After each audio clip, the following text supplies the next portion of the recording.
कितना हो गया? 25, 26, 27। सुदर्शनम पांचजन्यम गदासी सुधनुष्ठलान मुशलम कौस्तुभम बालम त्रिवत्सम चानुपूजयेत। और किस किस रूप में भगवान की पूजा करनी चाहिए? भगवान के कर कमल में जो सुदर्शन विद्यमान है, पांचजन्य शंख विद्यमान है, गदा, अशी, तलवार, पीसु धनु और धनुष और हल हो गया। मुशलम, कौस्तुभ मणि और गले में वरमाला, घुटनों तक लंबी श्रीवत्स चिन्ह, इनका भी पूजन करना चाहिए। नंदम सुनंदम गरुड़म प्रचंडम चंडमेव च महाबलम बलम चैव कुमुदं कुमुदेक्षणम। ये 9 नाम हैं। इन नामों में 8 जो गण हैं, इनकी पूजा तो 8 दिशाओं में करनी चाहिए। नंद, सुनंद, प्रचंड, चंड, महाबल, बल, कुमुद और कुमुदेक्षण, इनकी पूजा 8 दिशाओं में होती है अलग अलग। और गरुड़ जी की पूजा भगवान के मंदिर के ठीक सामने दिशा में होती है। दुर्गां विनायकं व्यासं विश्वक्षेणं गुरुं सदा स्वे स्वे स्थाने त्वभिमुखान् पूजयेत् प्रोक्षणादिभिः। दुर्गा की पूजा, और वैष्णव समाज में कहो दुर्गा की पूजा तो बड़ा गड़बड़ मामला है। विनायक की पूजा करो बोले गड़बड़ है। मुट्ठी भर तो इस देश में वो भी तथा कथित सनातन बचा है नहीं कुछ, केवल ऊपर ऊपर नाटक है, भीतर कुछ भी नहीं। न कोई विष्णु भगवान का भक्त है, न कोई गणेश जी का भक्त है, न दुर्गा का भक्त है, सब माया के भक्त है। न किसी को धर्म की चिंता है, न किसी को अधर्म की चिंता है, महलों की चिंता है, इस श्लोक की चिंता, उस श्लोक का तो कोई मतलब ही नहीं किसी को। ये तो कुंभ के मेले में भी बड़े बड़े सिद्ध, बड़े बड़े महापुरुषों के नाम से जो जो पहुंचे, जो जो किया, भगवान जाने। मनुष्य तो जानता नहीं है, पर दिखता तो सब है। अन्य क्षेत्रे कृतं पापम तीर्थ क्षेत्रे विनश्यति। तीर्थ क्षेत्रे कृतं पापम वज्रलेपो भविष्यति। गांव में, गली में, मोहल्ले में, नगर में, डगर में, शहर में, घर में अगर कोई पाप हो जाए तो तीर्थ में उसका परिमार्जन हो जाता है। पर तीर्थ में जाकर के भी जो पाप करते हैं उनका क्या होगा? वो तो वज्रलेप हो जाता है। आज किसी को डर नहीं, कोई भजन नहीं कर रहा, सब लाओ माया, आज लाओ, कष्ट लाओ, नंगे होके बैठे, वो भी जबरदस्ती, आओ बच्चे, आओ बच्चे, आशीर्वाद लो, आओ चढ़ाओ तो चढ़ाओ। छोटा नोट नहीं ले, देख हमारा अपमान करते, सबसे बड़ा नोट निकाल करो। नगोटी नहीं खरीदनी है उनको, पर माया के पीछे। ये हमारे धर्म की दुर्दशा है। ऊपर से फिर वो शैव है तो वैष्णव है तो विनायक है, क्या झगड़ा है। इन संप्रदाय वालों ने पूरे सनातन धर्म की लुटिया डुबो दी है। विद्यार्थी तो जानता नहीं शुरू में कौन सा संप्रदाय अच्छा है, वो जिस आश्रम में घुस गया उन्होंने ठोक दिया उसको, वही तिलक लगाना शुरू कर दिया। कुछ वर्षों बाद में वो हमारे महाराज जी, हमारा स्नान, उसी का गुणगाना लगता है। त्रिपुंड वालों में घुस गया तो त्रिपुंड लगा लिया है, इधर लाल तिलक वाले में घुस गया तो लाल लगा लिया, वैष्णव में घुस गया तो खड़ा तिलक लगा लिया। उसको पता नहीं क्या है। इतना ही नहीं, किसी ने निकाल दिया और किसी दूसरे संप्रदाय में घुस गया तो उन्होंने फिर ठोक दिया अलग से, तो बोले हमारा रोटी तभी मिलेगी जब हमारे संप्रदाय में आओगे। तो फिर दूसरा गुरु बना लिया। हम कुछ नहीं जानते, सत्य क्या है, सत्य क्या है, धर्म क्या है, कुछ नहीं, केवल हाय पैसा। व्यासपीठ पर बैठ करके एमसी अवस्था में भी चकाचक कथा होती है। क्या होगा हमारा, इसकी कोई चिंता नहीं।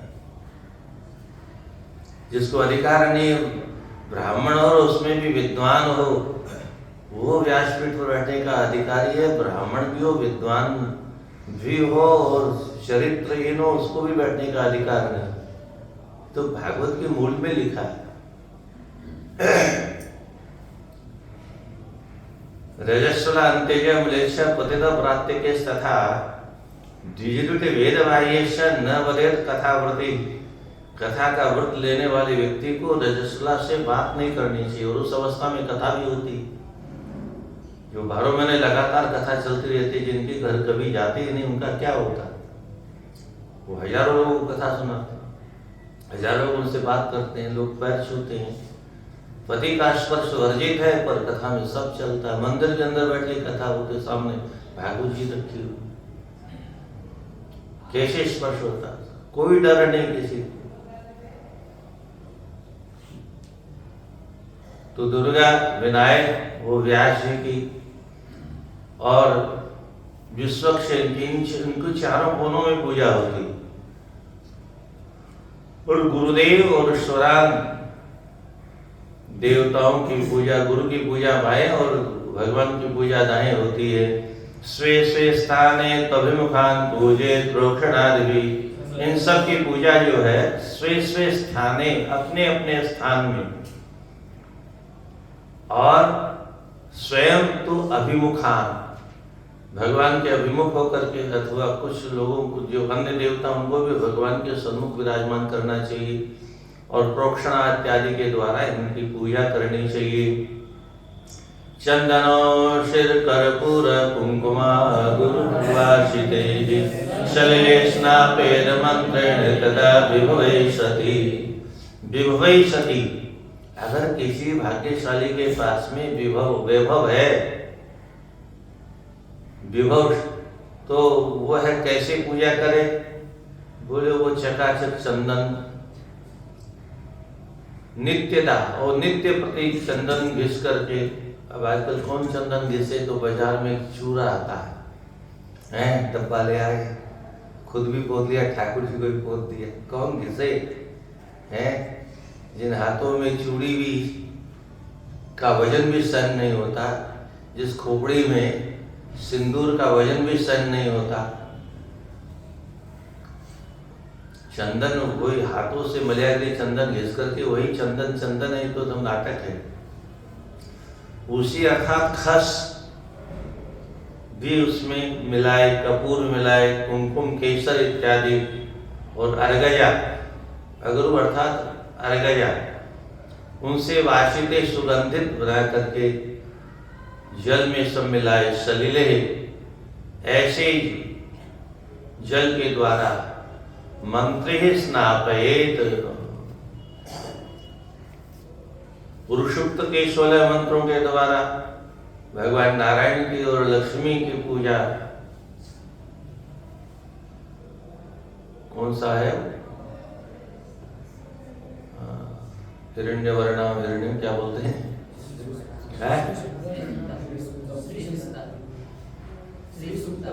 हाँ, श्री सूक्त। तो उससे श्री जी के इन मंत्रों से, 16 मंत्रों से श्री जी का अभिषेक करें।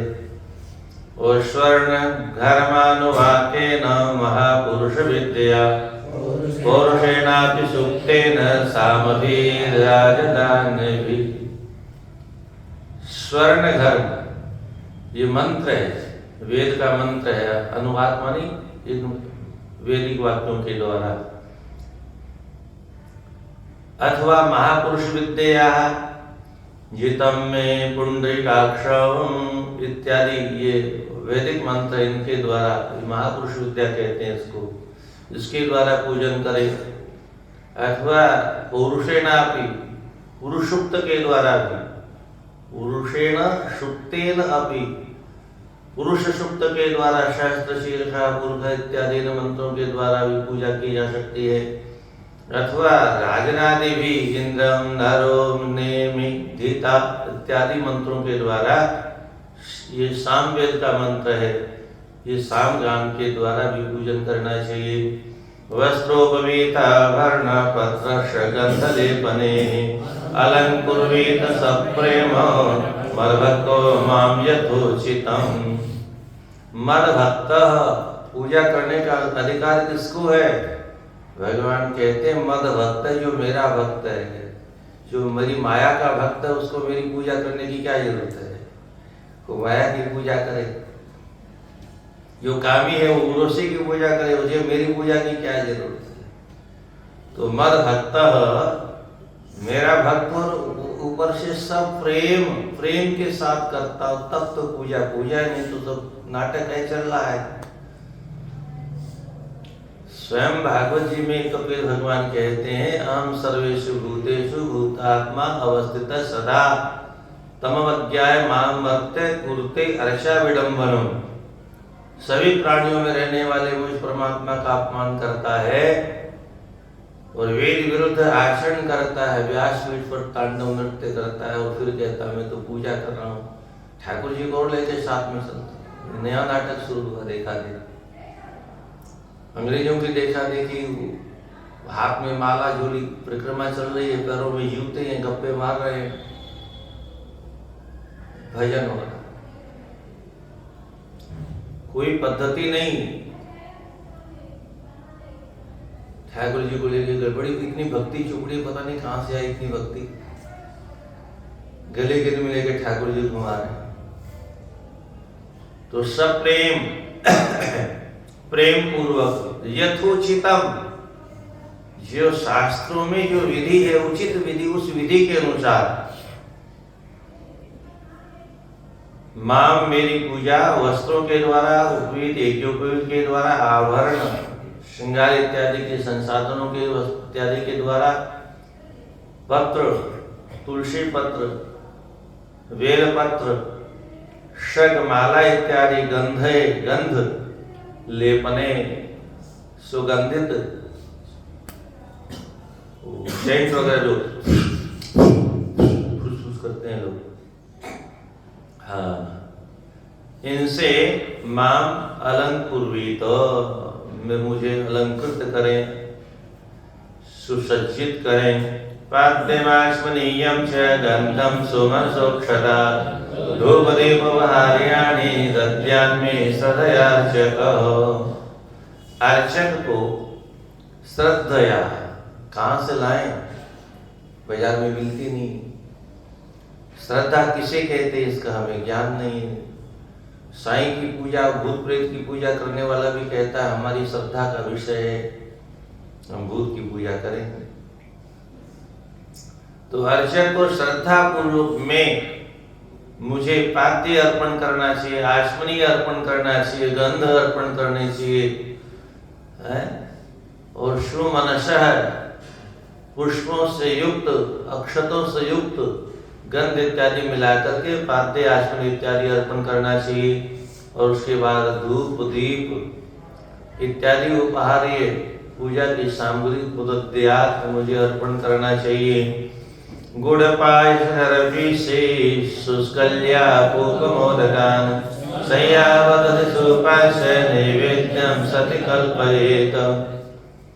सति अगर विद्यमान है, गुंजाइश है, शक्ति है, तो गुड़ मिली हुई सरपिश, घी मिली हुई पायस बनाए, खीर चकाचक, देखते ही मुंह में लाल टपकने लग जाए।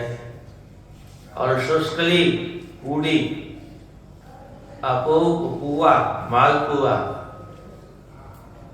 और मोदकान लड्डू, और संयाव हलवा, दही और सुपांश दाल इत्यादि का निर्माण करे नैवेद्य के रूप में।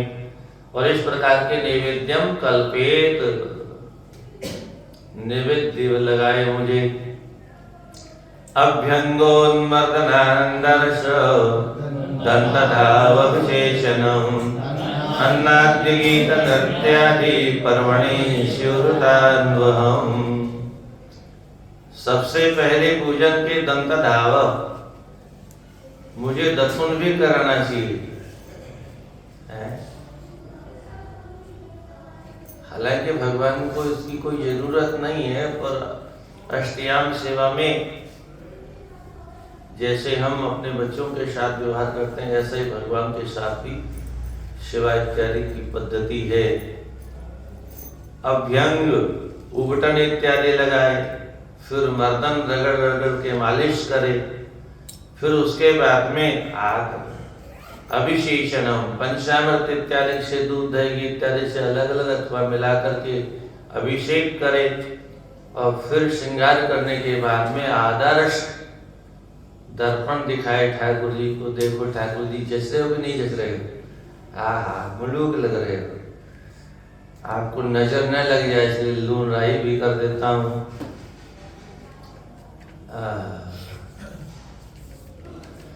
और पर्वणि, पर्व के अवसर पर, विशेष पर्व अमावस्या, पूर्णिमा अथवा कोई और रामनवमी, कृष्ण जन्माष्टमी, एकादशी इत्यादि का पर्व हो तो नाना प्रकार के अन्न आदि का निर्माण करना चाहिए। और उस अवसर पर गीत इत्यादि का आयोजन भी करना चाहिए, नृत्य इत्यादि का भी शिव आयोजन करना चाहिए, अथवा अनुभव प्रतिदिन ये सब करना चाहिए। सामर्थ्य हो तो गीत और नृत्य इत्यादि प्रतिदिन, पर यह सब ठाकुर जी के सामने करना चाहिए। बाजार में नाचना ये अच्छी बात नहीं है, सड़क पर नाचना अच्छी बात नहीं है। कथाओं में पता नहीं कब से बीमारी पैदा हो गई। ऊपर से ये और कहते हैं भगवान के सामने नाचोगे तो तुम्हारी 84 कट जाएगी। किसी माँ बहन का नृत्य देखना इससे बड़ा कोई पाप नहीं है व्यास के लिए। और ये चल गया तो उसको कोई रोकने वाला नहीं माई का। ताली तो ऐसे भी बजती है, पर ऐसे बजाना नहीं, ऐसे ऊपर हाथ करके बजाओ, ऐसे तब अच्छा लगेगा हमको। एक मूर्ख ने ऐसी परंपरा डाल दी, सब ऐसी कर। माँ बहनों को ऊपर हाथ उठाना अपराध है, दोष है, पर हमको इस पाप से क्या लेना देना। 20 वर्ष पहले संगीत नहीं था तो कोई नाच गान नहीं होता था, तो उस समय के लोगों का उद्धार नहीं हुआ, क्योंकि नाचे नहीं हो भगवान के सामने कथा में कभी है। उस समय कथा होती नहीं थी, कथा तो अब होती है, क्योंकि श्लोक के बिना ही होती है। वो एक श्लोक होता नहीं भागवत का, और भागवत में क्या लिखा है उसकी एक लाइन भी कोई उच्चारण करता नहीं, अपने मन से गप्पे मार। इससे न तो यजमान का भला होने वाला है, न लोक का भला होने वाला है, न श्रोताओं का भला होने वाला। और अगर हमको दक्षिणा मिलेगी तो हमको पचने वाली नहीं, उससे समूल त्रिसप्तभी पिता बोलता है 21 पीढ़ियां नरक में जाने वाली और कुछ नहीं होने वाला। इसलिए कहता हूं कथावाचकों बनना हो तो पहले लकुमदी पढ़ो, कम से कम लकुमदी पढ़ने के बाद इधर आओ, प्रयास करो, कुछ समझ में आएगा।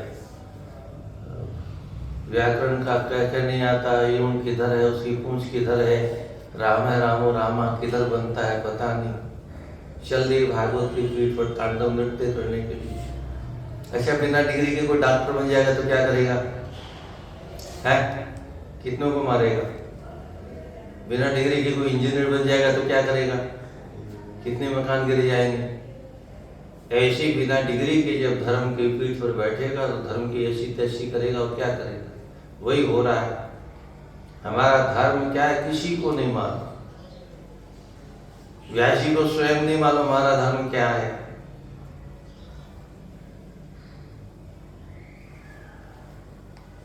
और तो और वो थोड़ा लाल पीला कपड़ा पहन लिया और लिखने लगे साध्वी है। अब साध्वी किसे कहते हैं मालूम नहीं किसी। भागवत पढ़ा होता तो भी शायद मालूम हो जाता साध्वी किसको। भागवत में साध्वी शब्द बहुत बार आया है। किसके लिए आया है? पतिव्रता नारी के लिए। साध्वी शब्द किसके लिए आया है? पतिव्रता नारी के लिए आया है। पितृ प्रसिद्ध साध्वी पति इंगित गोविदा। देवहूति जी का अभी अभी विवाह हुआ और वहां पर व्यास जी लिखते हैं माता पिता के जाने के बाद में उस साध्वी ने, तो वो साध्वी बाबा जी थी क्या है? अभी तो विवाह हुआ बेचारी का, अभी बाबा जी बना दोगे? पति इंगित कोविदा, आगे अपने पति के इशारे से काम करने वाली कोविद विद्वान थी, अपने पति के इशारे से काम कर। पति ने इशारा किया होगा मैं तो समाधि में बैठ रहा हूं, तुम आश्रम की सेवा करो, तो बेचारी सेवा करने लग गई। आज वाली होती तो काले कोट वालों के पास चली जाती, साहब हमारा विवाह पता नहीं किस निकट्टू से हो गया, वो तो बेहोश हो गया शादी के बाद में, हमारी शक्ल देख करके तलाक दे दो।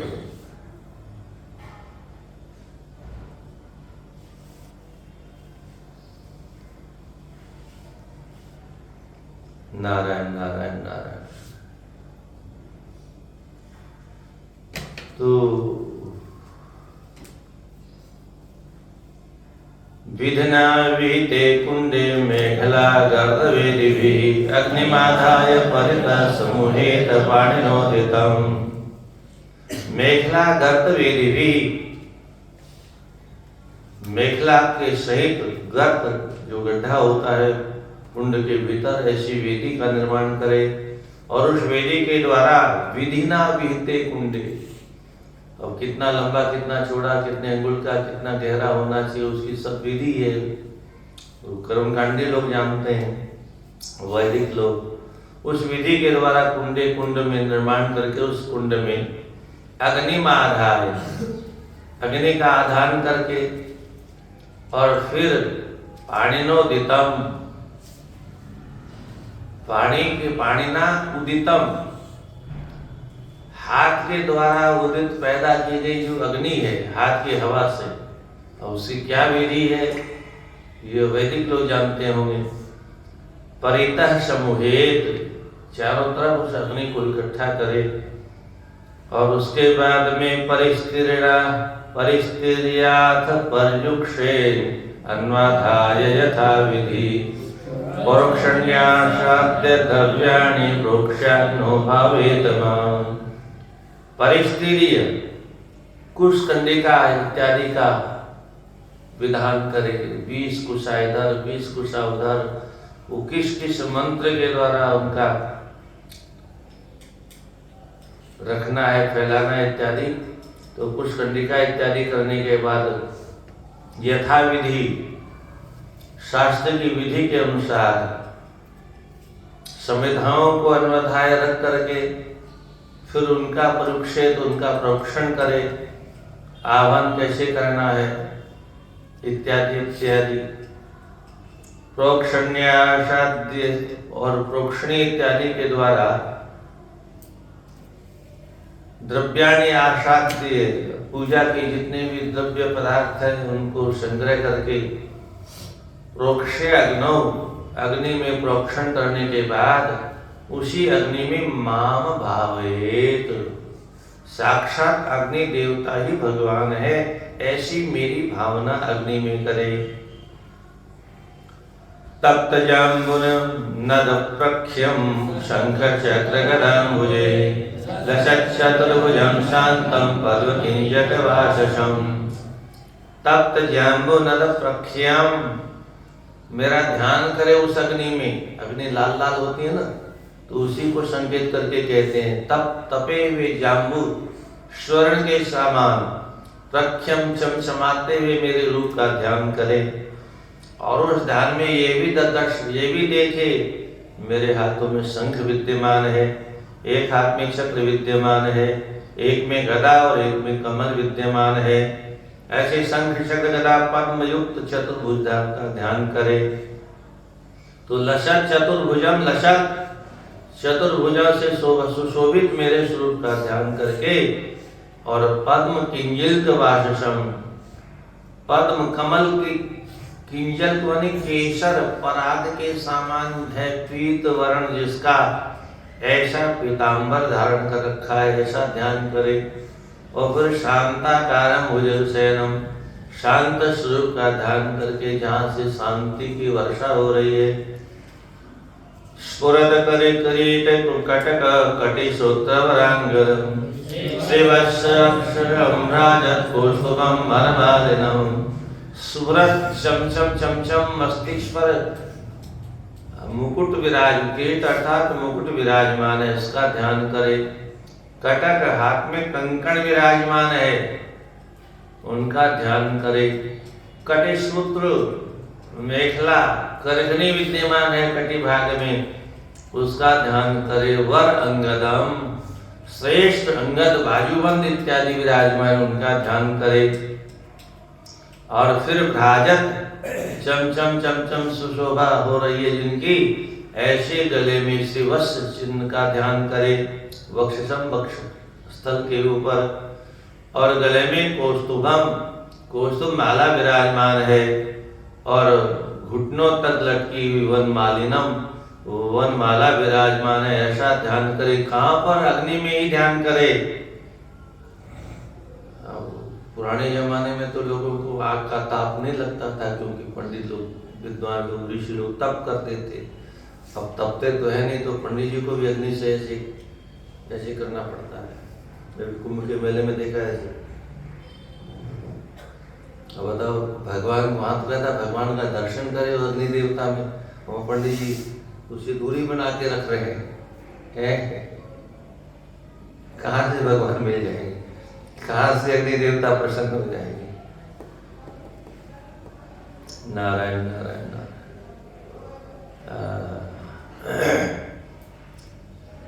ध्यानभ्यस्य दारुणे हविषा विधतानि च प्रास्याज्य भागवतारो दत्त्वा चाच्यप्लुतं हविः। इस प्रकार से अग्नि में ध्यान, मेरा ध्यान करते हुए और अभ्यर्च्य अर्चना करते हुए, पूजा करते हुए, दारुणी सूखी लकड़ियों को घृतानी प्राश्य घी में डुबो करके, सूखी सूखी नहीं, स्वाहा स्वाहा, गले में फंस जाए भगवान के है। एक गोली गोली सूखी होती है, डॉक्टर देता, उसको भी बिना पानी के भीतर नहीं जाती, क्या सूखी सूखी गले में फंस जाएगी, तो पानी से उसको गीला करके पानी के सहारे से भीतर जाती है। अब हवन हो रहा है, साकल्य इतना दिव्य है कि वो हाथ भी चिकने नहीं होते हैं। सूखा साकल्य, कौन सा पुण्य मिलेगा भाई। और अब 1000 का घी है तो गाय की चर्बी है कि सूअर की चर्बी का बना हुआ है, अथवा मछली के तेल का बना हुआ लड्डू तिरुपति जी खा रहे हैं पता नहीं। चारों दिशाओं में बैठे हुए शंकराचार्यों ने अपना दायित्व भूल करके, उसका परिणाम ये हुआ कि इस देश में विधर्मियों का प्रवेश हो गया। हजारों साल हम गुलाम रहे, और आज भी किसी का ध्यान नहीं। इन मंदिरों का जब राष्ट्रीयकरण हुआ, सबसे पहले तिरुपति बालाजी का हुआ, तो शंकराचार्य को विरोध करना चाहिए। मंदिर का पैसा मंदिर में लगना चाहिए। तो मंदिर में कैसे लगाओगे, ईंट पत्थर में नहीं। हर मंदिर की गौशाला होनी चाहिए।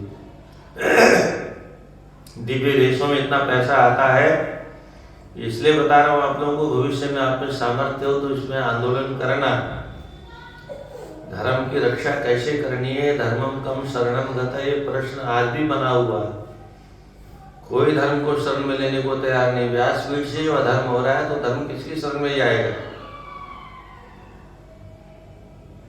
तो ये जितना पैसा मंदिरों में आता है, गवर्नमेंट उस पैसे को धार्मिक स्थलों पर खर्च करती है। जानते हो कहाँ खर्च करती है? मदरसे में खर्च करती है, और दूसरे धर्मों पर खर्च करती। कम से कम डीजीपी का 7-8% धन इन मंदिरों से आता है। और वो सारा धर्म, सनातन धर्म के ऊपर धन खर्च नहीं होता है। वो सारा धर्म सनातन धर्मियों की तन सर से जुदा करने वालों क्या खर्च होता है। आतंकियों की सेना बनाने। तो बड़े बड़े मंदिरों में इतना धन आता है, उससे बड़ी बड़ी गौशालाएं खुल सकती हैं, और उन गौशालाओं में जो घी प्राप्त हो, दूध दही प्राप्त हो, उसे ठाकुर जी की सेवा विधि पूर्वक हो सकती है, पर क्योंकि किसी ने आवाज उठाई नहीं, किसी को मतलब नहीं। आखिर ये तमाम कुंभ के अंदर से निकलते हैं शंकराचार्य और जगत गुरु और ब्रह्मांड गुरु और क्या कर रहे हैं? कोई दायित्व तो होना चाहिए। कल नाम एक डिग्री बोले महामंडलेश्वर बन गए हम, 10 लाख रुपए खर्च किया तो डिग्री मिल गई हमको। इससे होगा क्या भाई?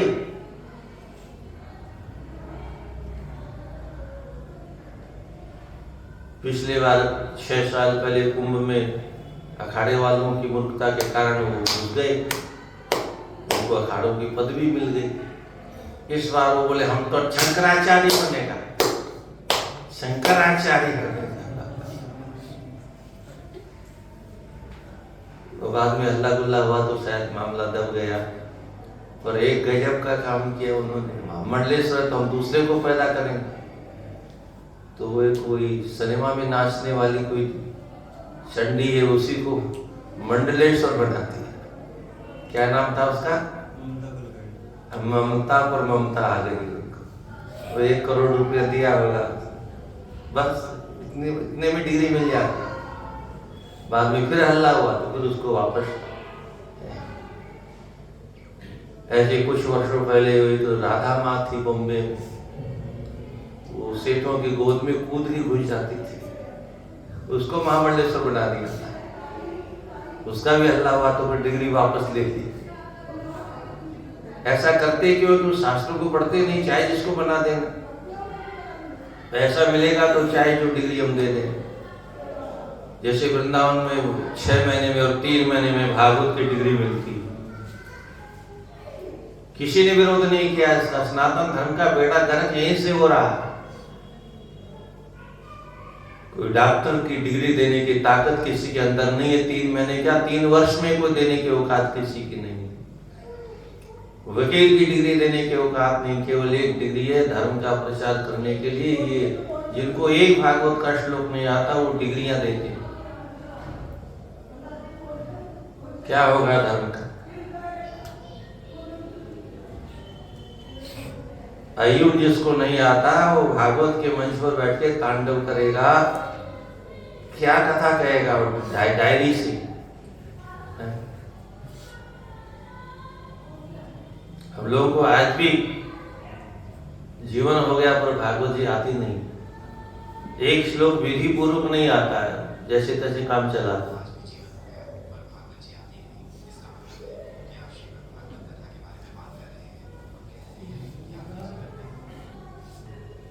जिस धर्म की रोटी खाते हैं उसी धर्म का नाश करने को तुले हुए हैं। भविष्य क्या होगा?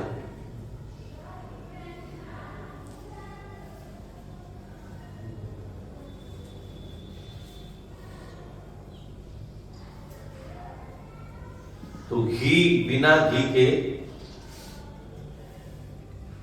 सूखी सूखी, और घी भी हो तो बाजार वाला। तो बिना विधि की जो यज्ञ होता है उसका कोई पुण्य अगर बनता भी है तो उसको राक्षस ग्रहण करते हैं। देवता तो बाजार का घी स्वीकार नहीं करते। श्रावण आएगा, खूब शंकर जी का अभिषेक होगा। किससे होगा? भैंसिया के दूध से। पंचामृत बनेगा भैंसिया के दूध से, वो अथवा थैली वाला दूध है। वो थैली गाय है कि भैंस है, पता नहीं क्या है। तो वही दूध तो गाय के अमृत को कहा गया है। गाय के घी का नाम अमृत है, मधु का नाम अमृत है। वो भैंस के दूध का नाम अमृत नहीं है। पंचामृत कैसे बना हो? सनातन धर्म का कोई भी पूजा, कोई भी पाठ आज विधि से नहीं हो रहा है, फल मिलेगा कैसे?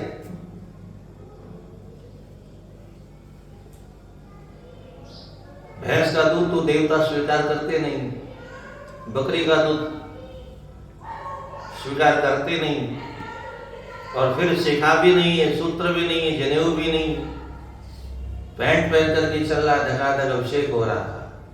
पंडित जी की इतनी औकात नहीं है कि यजमान कम से कम धोती पहन लो, थोड़ी देर के लिए जनेऊ गले में डाल दो, हालांकि होगा कुछ भी नहीं उससे। क्या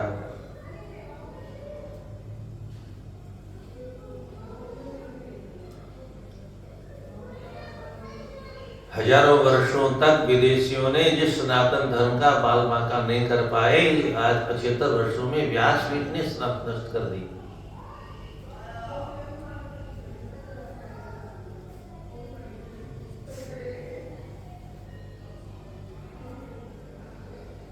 घृतानि प्राश्य, घी में डुबो करके, आज्य प्राश्य, आज्य ने घी में डुबो करके और हविषा हवनी पदार्थ तैयार करके उससे हवन करना चाहिए। और आज्य भाग आधारो, ये आज्य भाग और आधार ये दो यज्ञ की कोई विधियां हैं, इन दोनों विधियों के अनुसार हवन करना चाहिए। और आज्य प्लुतम हवि दत्वा, फिर कहते हैं आज्य घृतानि प्राश्य, घी से डुबो करके, और फिर दोबारा कहते हैं आज्य प्लुतम, घी में तरबतर डुबा करके, हवि दत्वा, हवनी पदार्थ दे करके मेरा पूजन करना चाहिए। जुयान्मूल मंत्रेण षोडशार्चावधानतः धर्मादिभ्यो यथा न्यायं मंत्रे सुष्ठकृतं बुधः। मूल मंत्र के द्वारा हवन करें अथवा अर्चादा अवनतः, अर्चा की जो मंत्र है उन मंत्रों के द्वारा, अथवा षोडश मंत्र पुरुषुक्त के 16 जो मंत्र है उनके द्वारा जुयात हवन करे, अथवा धर्मादिभ्य, धर्मराज इत्यादि की जो अवतार है उन अवतारों की पूजन, उनका हवन करे। यथा न्यायम, शास्त्र में जो विधि बताई वही न्याय है, और शास्त्र की विधि के विपरीत जो भी कुछ हो रहा है वो अन्याय हो रहा है। तो यथा न्यायम, एक शब्दों को ध्यान से पढ़ना चाहिए। बुधा बुद्धिमान को चाहिए कि धर्मादिव्य, धर्म इत्यादि अवतारों को निमित्त बना करके यथा न्यायम मंत्रे, मंत्रों के द्वारा हवन करना चाहिए। और सृष्टि कृतम, अंतिम में सृष्टिकृत हवन भी करना चाहिए। अभ्यर्च्याथ नमस्कृत्य पार्थेभ्यो बलिं हरेत्, मूलमन्त्रं जपेत् ब्रह्म स्मरन् नारायणात्मकम्। और इसके बाद में अभ्यर्च्य, अर्चना करने के बाद, अथ इसके बाद नमस्कृत्य, नमस्कार करना चाहिए। इस प्रकार अग्नि में मेरी पूजा करके, अर्चना करके, ये सब अग्नि के अंदर हो रहा है। और फिर उसी अग्नि देवता में भगवान का दर्शन करते हुए नमस्कार करें। और पार्षदेभ्यो, कौन कौन से पार्षद जो पीछे नाम दिए हैं, नंद, सुनंद, गरुड़, प्रचंड, चंड, महाबल इत्यादि, इन सबको 8 दिशाओं में इनके लिए बलि प्रदान करे, भेंट प्रदान करे। और नारायणात्मकम, ब्रह्म स्मरण, नारायण स्वरूप वाले परब्रह्म परमात्मा का स्मरण करते हुए मूल मंत्रम जपेत, मूल मंत्र का जप करे। दत्वा स्मरमुच्छेषं विश्वक्षेणाय कल्पयेत्, भोगवासं सुरभिमत तांबूलाद्यवधारयेत्। और फिर आश्वनं दत्वा, आश्वन प्रदान करने के बाद उच्छेषम, उच्छेष्ट का जो शेष भाग रह गया था, भगवान ने जिसको ग्रहण कर लिया, अब भगवान का उच्छेष्ट हो गया, उस उच्छेष्ट को विश्वक्षेणाय कल्पयेत्, विश्वक्षेन के लिए प्रदान करे, यानी भगवान का प्रसाद विश्वक्षेन को अर्पण करना चाहिए। और फिर मुखवासम, मुख शुद्धि के लिए, मुख शुद्ध्यर्थम तांबूल पत्रम समर्पयामि, तो सुरभिमत सुगंधित तांबूल पत्र अर्पण करे। और इस प्रकार से यथा रहेत, यथा विधि पूर्वक पूजन करना चाहिए। उपगायन गृणन् नृत्यं कर्मण्याभिनयन् मम, मन्दथा श्राव्यन् शृण्वन् मुहूर्तं क्षणिको भवेत्।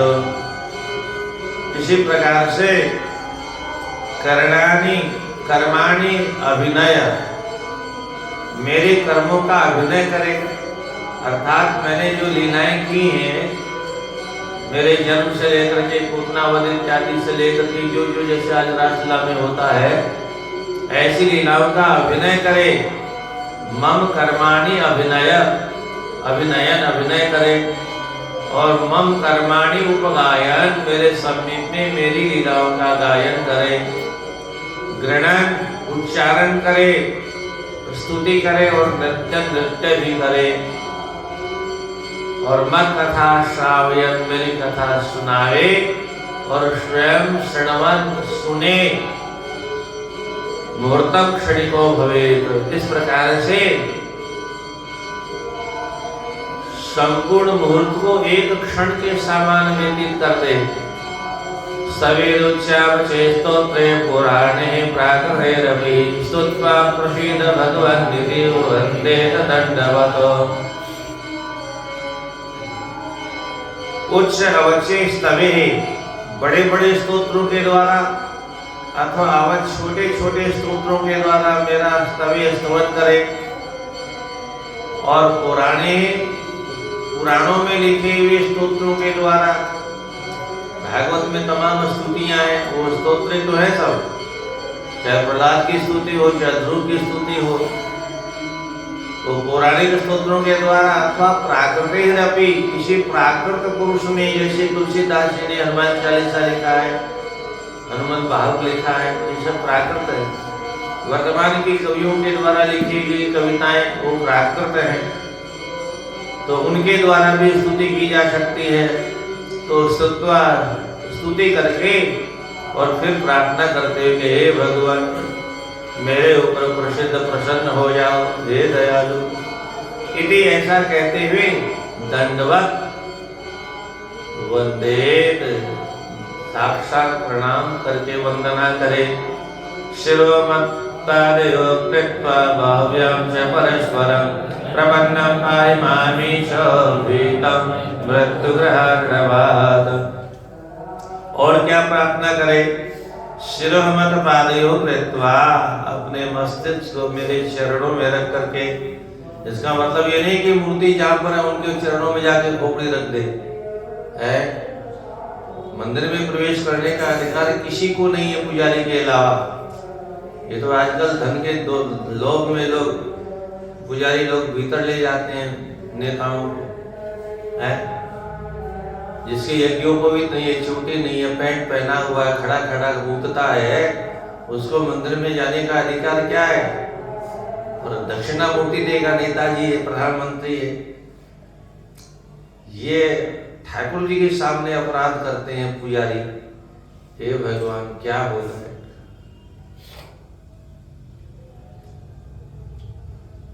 जिसको दर्शन करना हो बाहर से दर्शन करे। मंदिर के अंदर केवल पूजक अर्चक को जाने का अधिकार है। जब कोई वेद विरुद्ध आचरण होता है मंदिर के अंदर, उसी क्षण भगवान की मूर्ति का तेज समाप्त हो जाता है।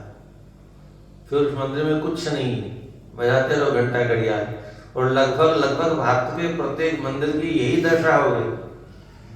दक्षिण में आज भी मंदिरों में ये परंपरा है, भीतर नहीं घुस सकते, बाहर से दर्शन करो।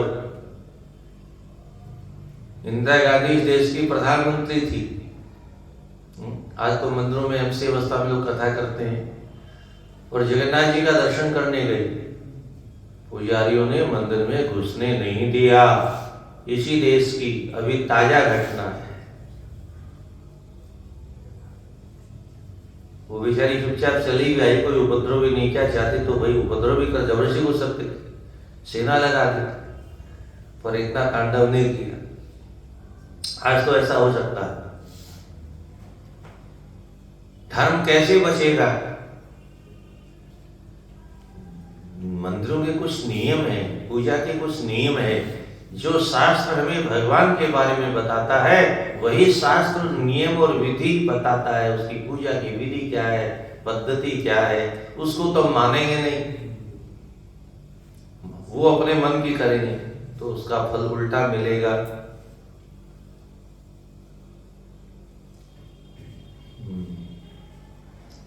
तो प्रार्थना करें इति इस प्रकार से, हे ईश, हे स्वामी,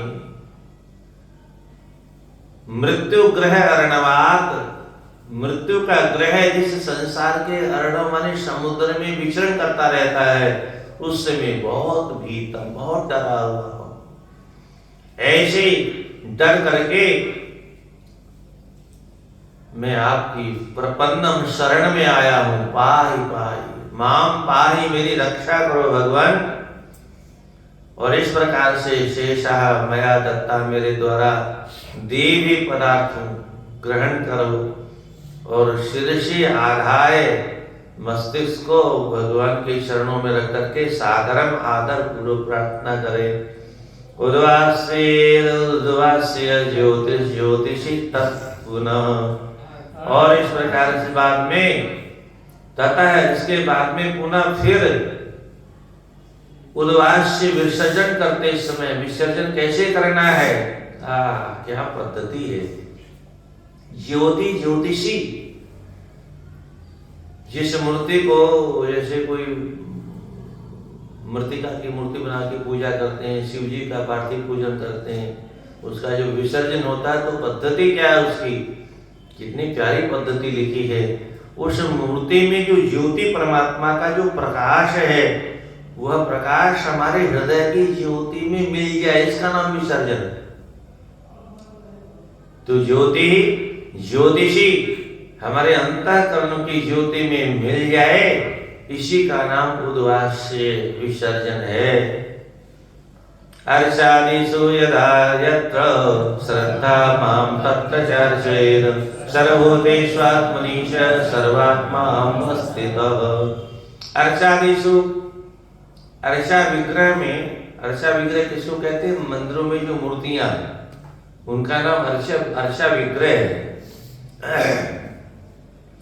तो अर्चा विग्रह में यदा, जब, यत्र, जहां कहीं भी श्रद्धा उत्पन्न हो जाए, उसी समय, तत्र, उसी स्थान पर, माम अर्चेत, मेरी अर्चना करना प्रारंभ कर देना चाहिए। श्रद्धा पैदा नहीं हुई तो व्यर्थ में भीड़ बढ़ा करके और दब के मरने से कोई फायदा नहीं होने वाला है।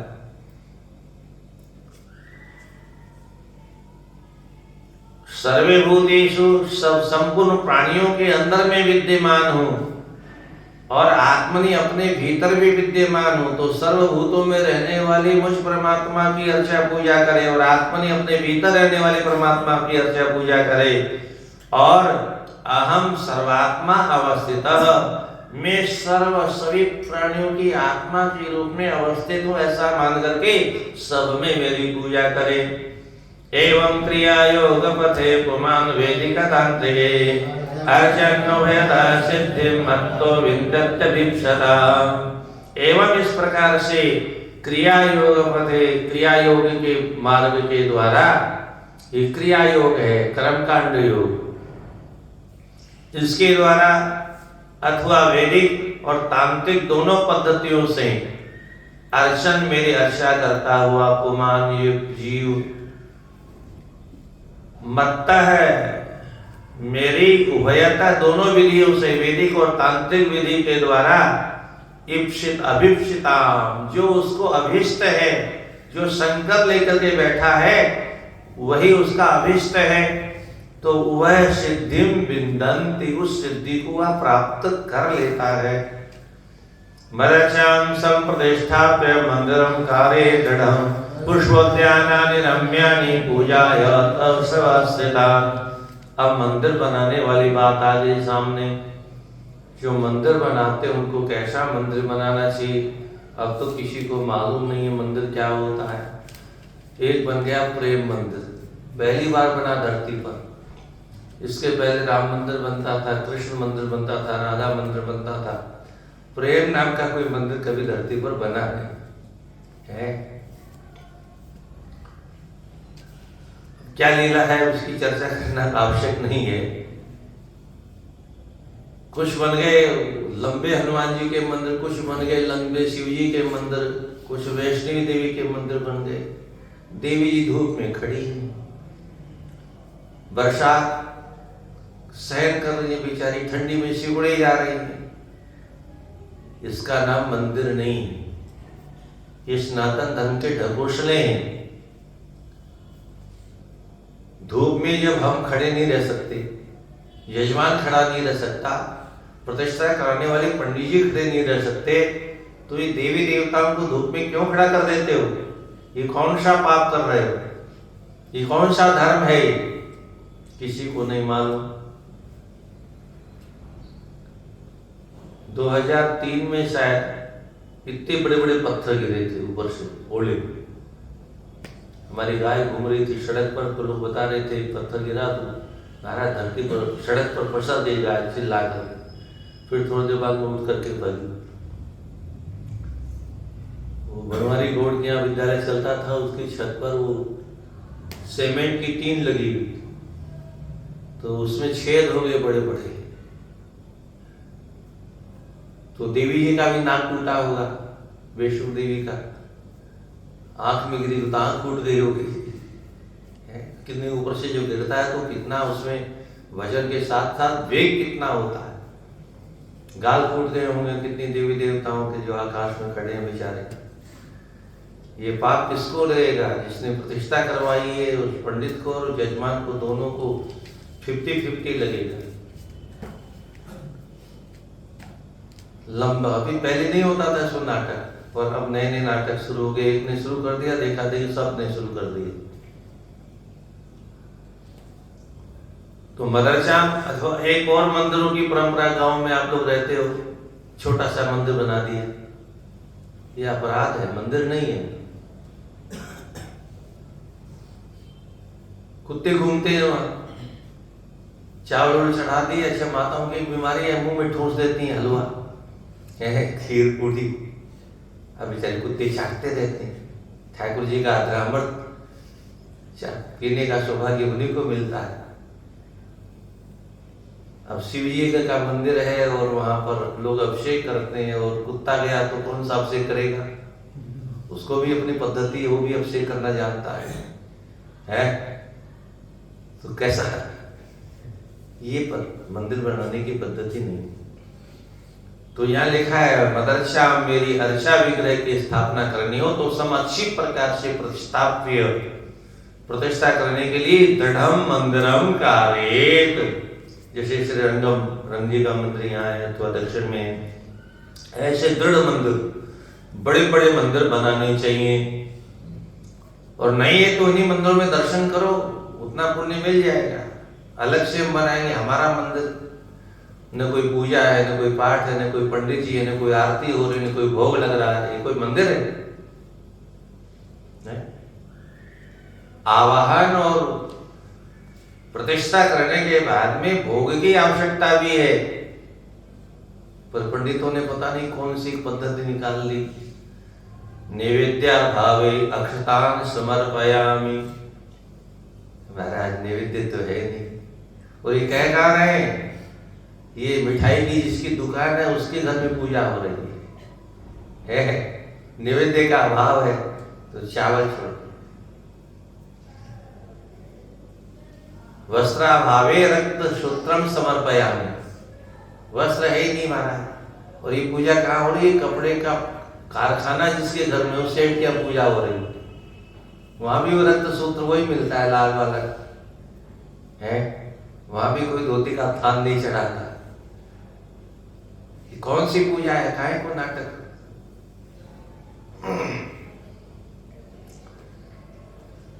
पुष्प प्राप्त हो ठाकुर जी के लिए मंदिर बनाओ तो उसके लिए उद्यान बगीचा भी बनाना जरूरी है, क्योंकि पूजा का कहां से आएगी।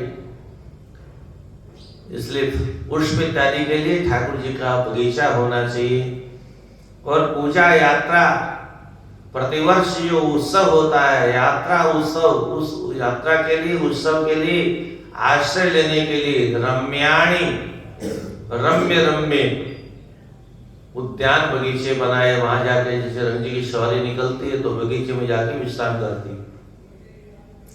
पूजादिनां प्रवाहार्थम महापर्वस्थानवम क्षेत्रापण प्रग्रामं दत्तम साक्षतामि याद।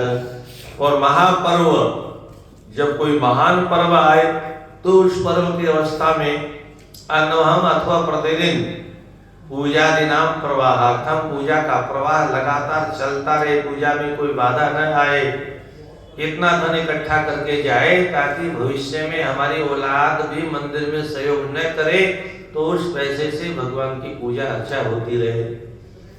उसके लिए क्या करे, वो लोग खेत लगाए मंदिर के नीचे, आपन बाजार लगाए मंदिर के नीचे, और पूर्व गांव लगाए। पहले क्या होता था, गांव का जो आमदनी होती थी वो मंदिरों में लगती थी।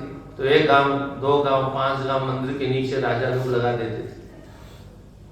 तो पूर्व माने नगर, उसकी आमदनी मंदिर में लगे। गांव के गांव मंदिर के नीचे लगाए, तत्व दे करके फल क्या मिलेगा, बोले मत सारस्वताम याद, मेरे जैसा ऐश्वर्य उस वक्त को प्राप्त हो जाएगा। प्रतिष्ठया सार्वभौमं सपना भुवनत्रयं पूजादिनां ब्रह्मलोकं त्रिविम साम्यताम याद।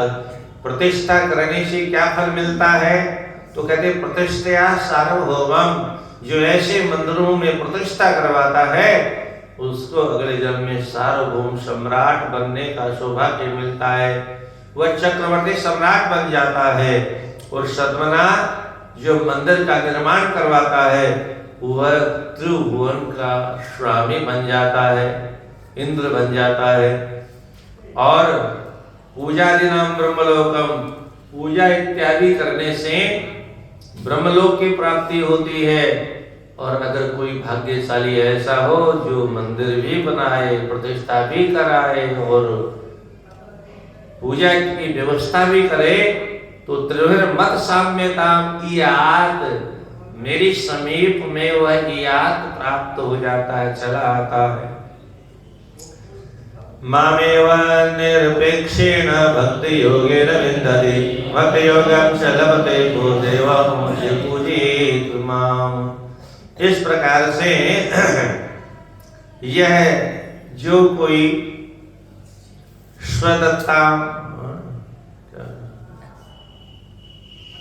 यह जो कोई इस विधि से निरपेक्षेण, निष्काम भाव से, मामेव, मेरी ही भक्ति योगेन, भक्ति योग के द्वारा जो पूजा करता है, तो माम एव विन्दति, मुझे ही वह प्राप्त कर लेता है। और सह वह, एवं जिस प्रकार से माम पूजे, जो मेरी पूजा करता है, सह भक्ति योगम लभते, वह भक्ति योग भी प्राप्त कर लेता है। यह सदत्तां परेर्दत्तां हरेत सुरभिप्रयोः वृत्तिं क्षयायते विड्भु वर्षाणामृतायुतम्। यह जो कोई स्वदत्ता, मंदिर में अपना कुछ चढ़ाया हुआ वापस ले लेता है। पहले लोग तीर्थों में आते थे तो किसी मंदिर में भोजन नहीं करते थे, अब तो सब चलता है।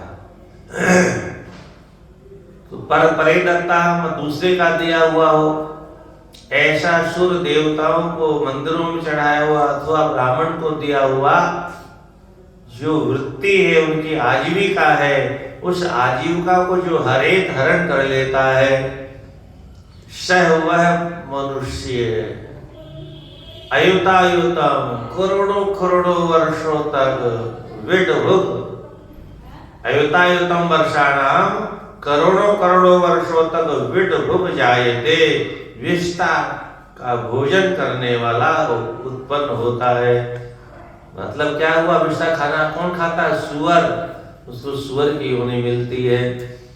कर्तुष्य सार्थे हेतुरनुमोदितुरेव च कर्मणां भागिनां प्रेत्य भूयो भूयसि तत्फलम्। कर्मणां, ऐसे कर्म करने से, कर्तुष्य जो कर्म करने वाला है, अथवा सारथी जो बनता है, मतलब उसको सहायता करता है, सहयोग करता है, अथवा उसमें जो हेतु कारण बनता है, अथवा अनुमोदित, उसका अनुमोदन करता है, आप ठीक कर रहे हो, बहुत अच्छा है, ऐसा ही करते रहो बराबर। ऐसा व्यक्ति प्रेत्य, मरने के बाद भागिना, उस कर्म के फल का भागी होता है। और भूयः तत्फलम भूयसी, भूय माने जितना अधिक मात्रा में जिसका सहयोग होता है, तत्फलम भूयसी, उसका वह उतना ही, भूयसी माने अधिक से अधिक फल प्राप्त करता है।